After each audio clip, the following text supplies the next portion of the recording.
Ladies and gentlemen, tonight I have a movie for you that I must admit has one of the biggest body counts that I've seen in quite some time now. It all concerns about a bunch of hardened criminals who are on a cargo ship being transported to a little bit off.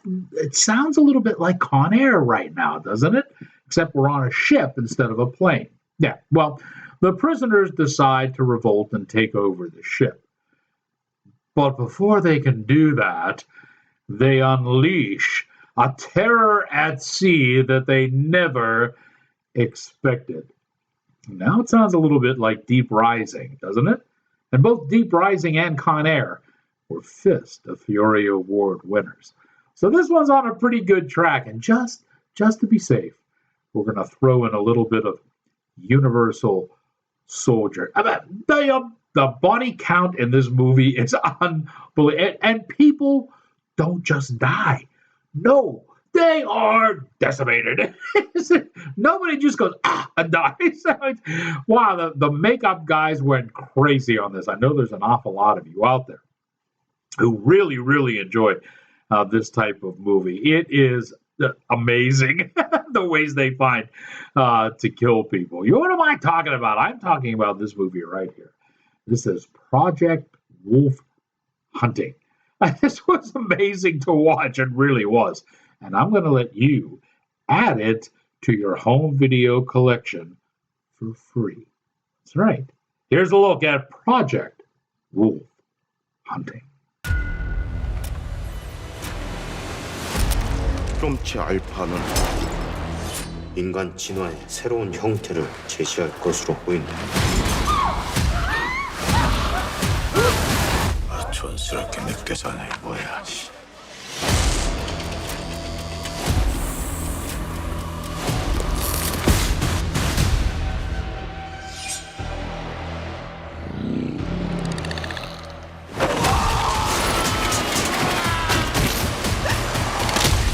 달달하네.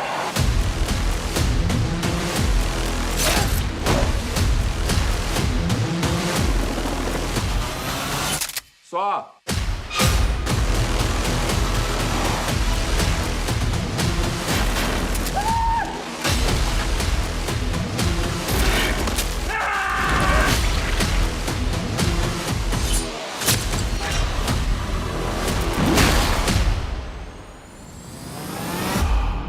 지옥이 따로 없구만. 여기가 지옥이다.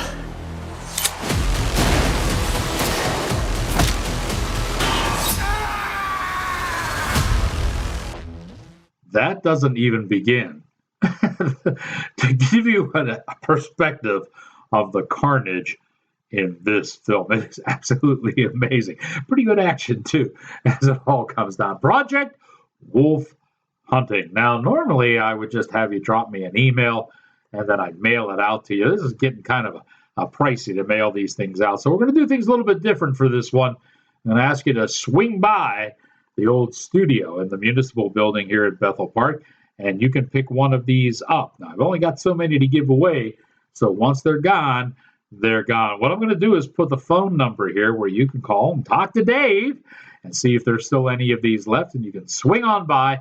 That kind of limits the audience a little bit to our local area, especially the, in the Bethel Park and South Hills area of Pittsburgh. But that may be good too, because we do have only a limited supply of these, and I really can't, send them nationwide. There's just not that many of these to go around.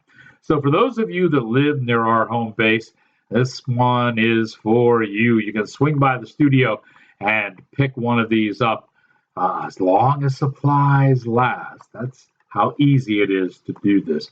Project Wolf Hunting. I had a lot of fun with that one. I think you will too. And we've got a lot of fun on the show as well. The cinematic class is about to begin. And your professor is in.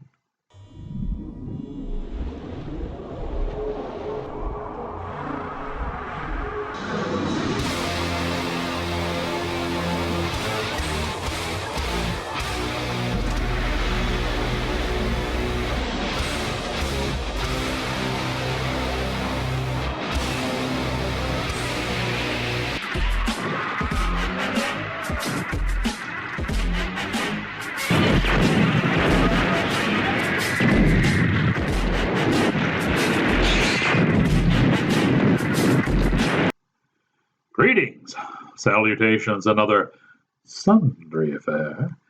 I am your cinematic professor and purveyor of truth in movies. And as you can see, once again, I am coming to you from my home video editing suite. Still not cleared to do a whole lot of going around and getting out into the public, so I can't get into the studio just yet.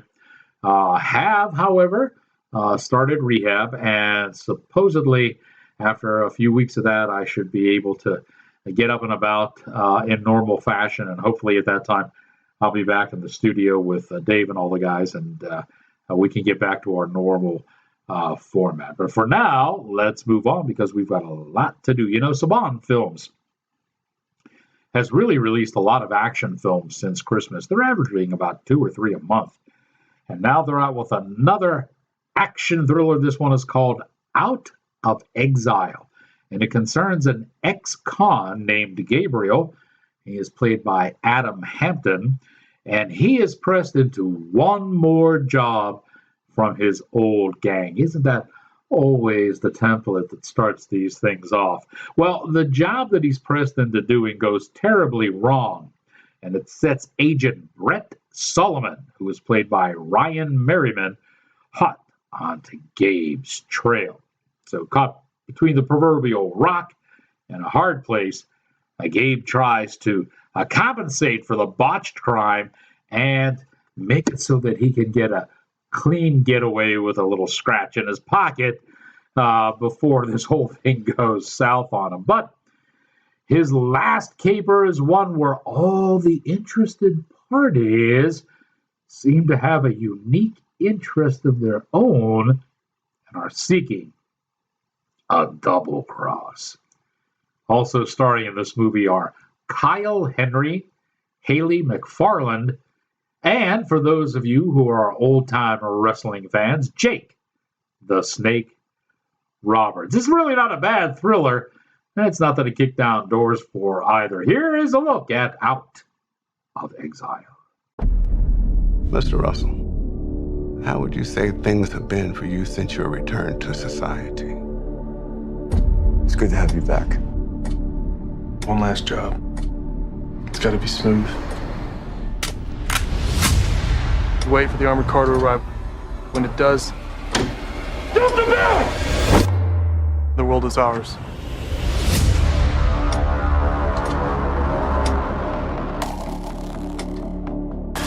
Give him clean cash from the back. See that? Weapons training. Maybe military. I'm gonna get him. I just got something. It's a bank job. $600,000 for one day's work. Not too bad, right? We stick with the plan.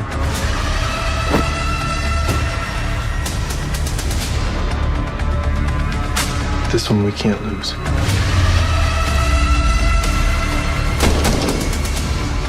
Everybody get down! It ain't going down like that, son. This is my show.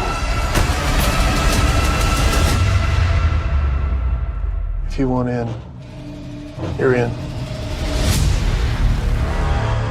Now, I've got to be honest with you, this next movie I was probably going to let slide and slip under the radar. However, it turned out to be the last film Julian Sands made before he went missing off in the California mountains. So I figured, well, I better say something about it. It centers around the Grand Hotel Gula, which is located in Cyprus. We have a ghost hunting TV crew who's traveling to the hotel to investigate the legends of the hotel being cursed. Now, Sands plays Bruce. He is one of the show's producers. And what Bruce wants to do is he wants to spice up the show. The show's been on for quite a number of years, and nothing's really been found, and the ratings are starting to wane. So he wants to use a little bit of TV and cinematic magic and a little special effects to try to bump up the show. He is in conflict with Eric, who is played by Mark Huberman. He wants the show to remain a legit investigation into the paranormal. Also starring in this movie are Mariana Rosset and Christina Gudnova. There is more to this curse around the hotel than just old ghosts, as the new owners of the Gula belong to a rather demonic cult that specializes in human sacrifice.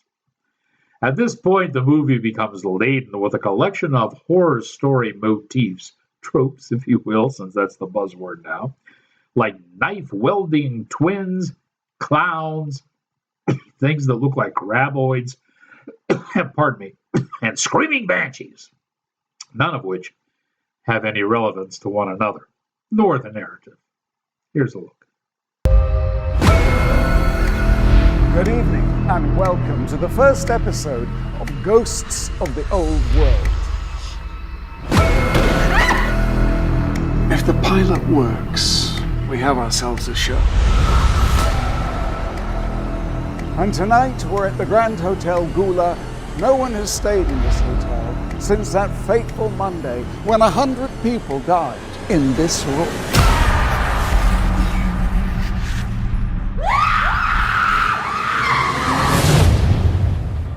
There is always someone watching us. When we laid the foundations for this place, we found evidence of a mass burial. This place is cursed. What are you doing here? I'm done with all this. I won't leave you.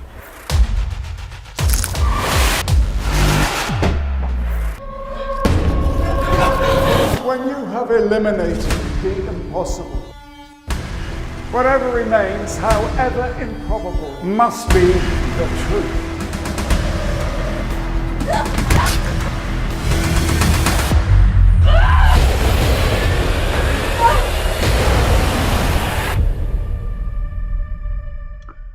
Welcome back to the show. Somebody in this movie is crazy. But is it the mom or is it the daughter? That's basically the foundation of this tale. And it's a solid argument that can be made for either character. The name of the movie is Twisted. This one is really one of the most disjointed films that I've ever watched, primarily because it's akin to attempting to follow a woman's version of logic. And gentlemen, you know exactly what I'm talking about, especially if you've been married for more than 7 years. Yes, this is another example of why movies made so that they are women-driven are really subpar. The writer-director of this movie is Sophie Verbeke-Mussala, and Val Camp is the cinematographer, and our editor is Amanda Ball. The movie stars Madeline Mason, Karen Lee Sharp, Lexi Roning, and our token male in this movie is Joshua Melikos. Twisted actually even shows how multiculturalism works because the film was shot in Nevada. However, the movie was funded by the European Union. So there you go. They got a nice trip across the pond to make this. Twisted is really a boring, hot mess. And truthfully, only a woman in the throes of menopause could really appreciate what in the hell is going on here. Here's a look at Twisted.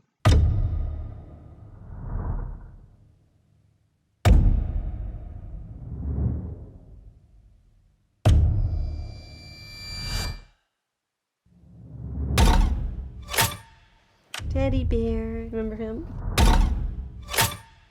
Honey, you need to stay away from that girl.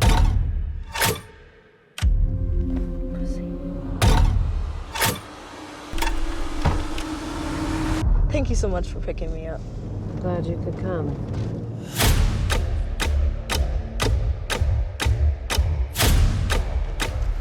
I'm so sorry, Hannah. Andy's been shot. What? He's dead, guys.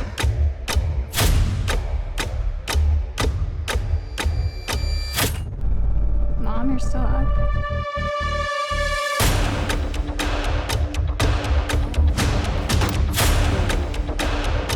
What was that?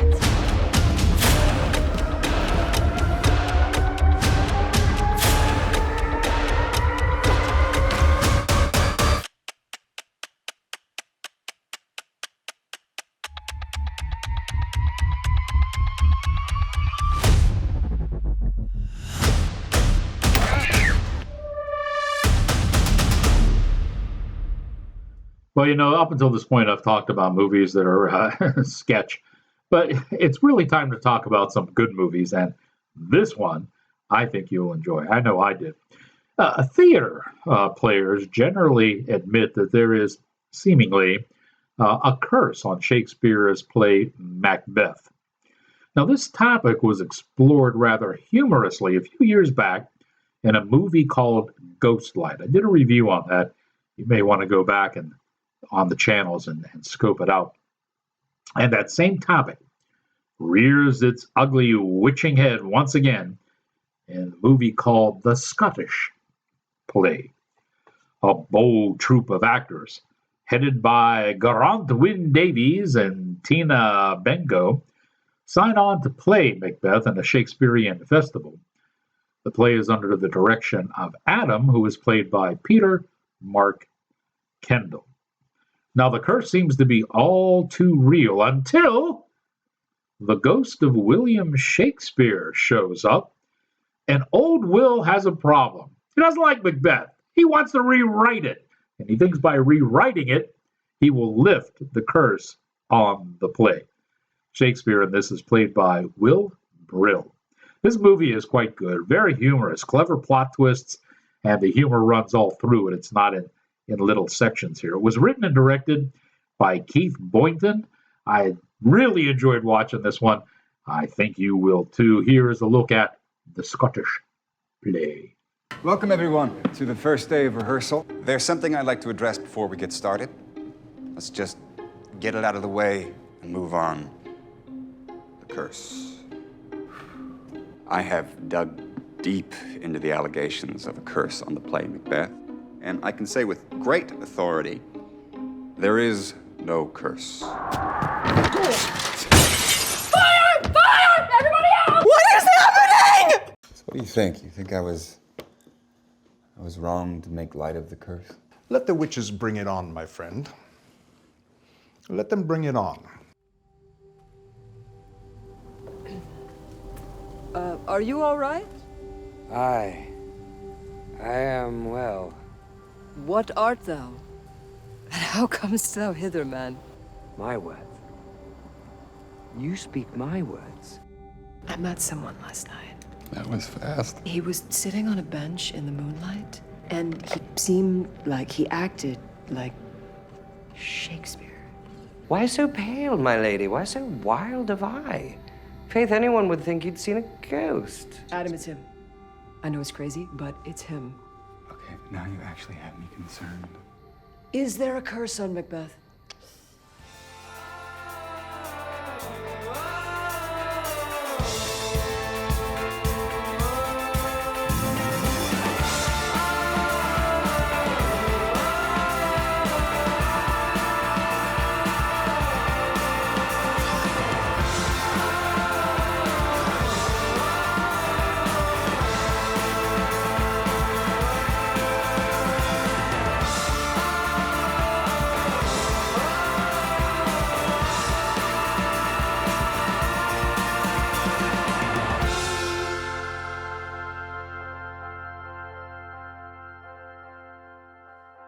Say, let's take you behind the camera and give you this latest edition of the Biz Buzz here. Let's talk a little bit about the new DCU, because it is creating a big buzz. Now, I'm not going to go into everything that James Gunn said and did. I put all that stuff up on the social media site. So if you want to see it, you can check out Outtakes with Rex Reel on Facebook, and you'll find out about all the different movies he's planning and how he's planning to take the DC universe. So all those movies and plot lines and story things, the fanboys generally are not happy with what Gunn is planning. The woke agenda superhero is sometimes a really cute diversion, but it's not necessarily what the majority of fans want as canon for their universe. Still, this is going to be a pretty big gamble on the part of the WB. It'll be very interesting to see if this pays off. I got to tell you, I'm a little skeptical myself. I think if you have a new guy coming in, it probably would have been best to stick with the standard canon for a while before you go branching off and trying everything new. But hey, let me talk to you very hardcore science fiction fans, and those of you who are in my generation and older. The original Invaders from Mars is celebrating its 70th birthday anniversary, if you will. Yeah, it is. Can you believe that old? I'm really trying to get a hold of Scott McQueen. I would love to talk to this guy, because what they've done is they've taken Invaders from Mars. This is the original version, made all the way back, or released all the way back in 1953. Okay? And he's restored it. And I mean, the process on this thing had to be rather tedious. I'd love to talk to him about it. This thing looks pretty good. You'd be surprised. It's released. There are an awful lot of things in here. It's released in a 4K version. It's also released in a 2K version. Let me tell you about some of these things here that are on this. Also included, this is a real deluxe package here that's coming. It's available for you on Blu-ray, DVD, and it's available in stores now. They've released an alternative ending that was an international ending and only released overseas when the movie first came out. I think you'll find that kind of interesting. It not only has an alternate ending, but the scene in the planetarium is extended considerably. So it adds a little bit to the story. They're all kind of interesting. There's, believe it or not, a little pamphlet booklet in here, 20 pages behind the scenes, all kind of extended scenes. It's really a nice package, and the movie looks pretty damn good. I got to tell you, for being I should look so good when I'm 70 years old, okay? Invaders from Mars. It's out and available now. And I know those of you who are my generation age, we used to watch this all the time on Chilly Billy's Chiller Theater. So this will bring back some memories, some good stuff. And they've done a nice job in the packaging here. You know, I want to end the show on a strong note, too. And that is, there's a good werewolf movie out there. And you know me, I love werewolf movies because I used to be one. Usually you want to be wary of one-man shows, and that is the guy who writes, directs, produces, edits, and then stars in his own movie. Pardon me, you got to wonder why he's doing everything himself. Why couldn't he get it? You know, sometimes those can be sketch. But in this one, Wayne David has succeeded in doing all of that. I hope I don't ruin the word, the saying on this. It is shot in Hertfordshire, England. I hope that's one of the words that, you say it like it looks and not some strange thing, like Du Bois. The movie is called Wolf Garden.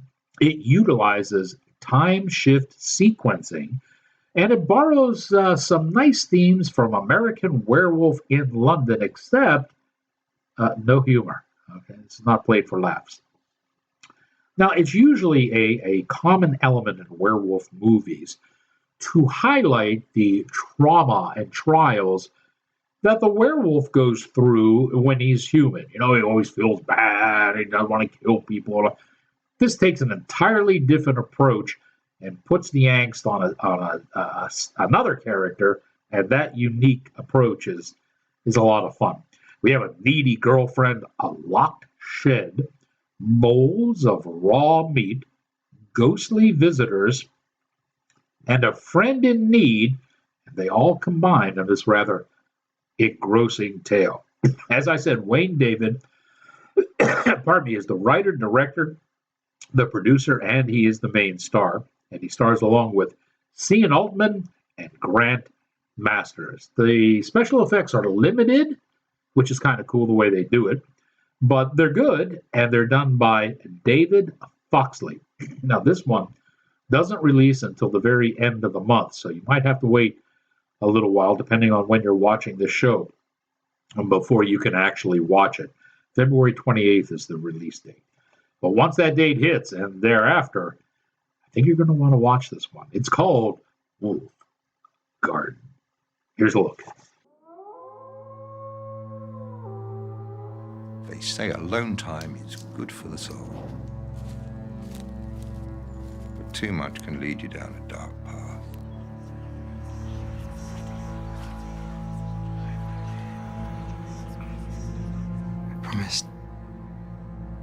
always take care of her.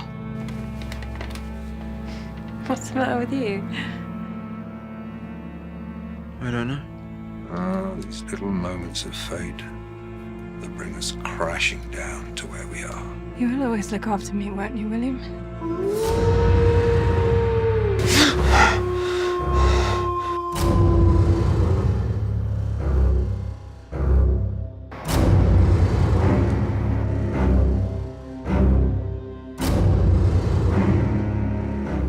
They're getting closer, you know.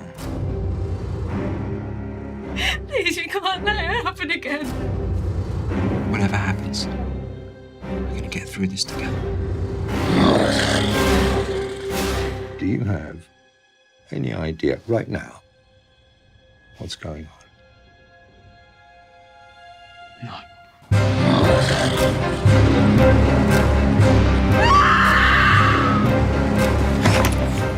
But you do, deep down, you know. I love you so much. That is all the time we have for this exciting episode. And I got to tell you, I'm probably a couple of movies already into the next episode. So hopefully that'll be coming along soon. Don't forget about our promo for Project Wolf Hunting. Amazing movie. And don't forget about our sponsor, House of Fairuza, Barbershop and Cigar Lounge, and their second annual Luck of the Irish Poker Tournament. Now that you have learned what you have learned, here endeth your lesson.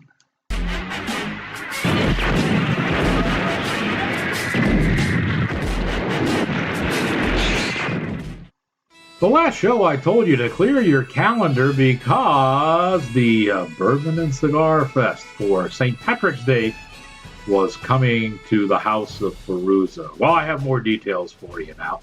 It's the Luck of the Irish Poker Tournament. It is the second annual to be held at the House of Fairuza Cigar Lounge.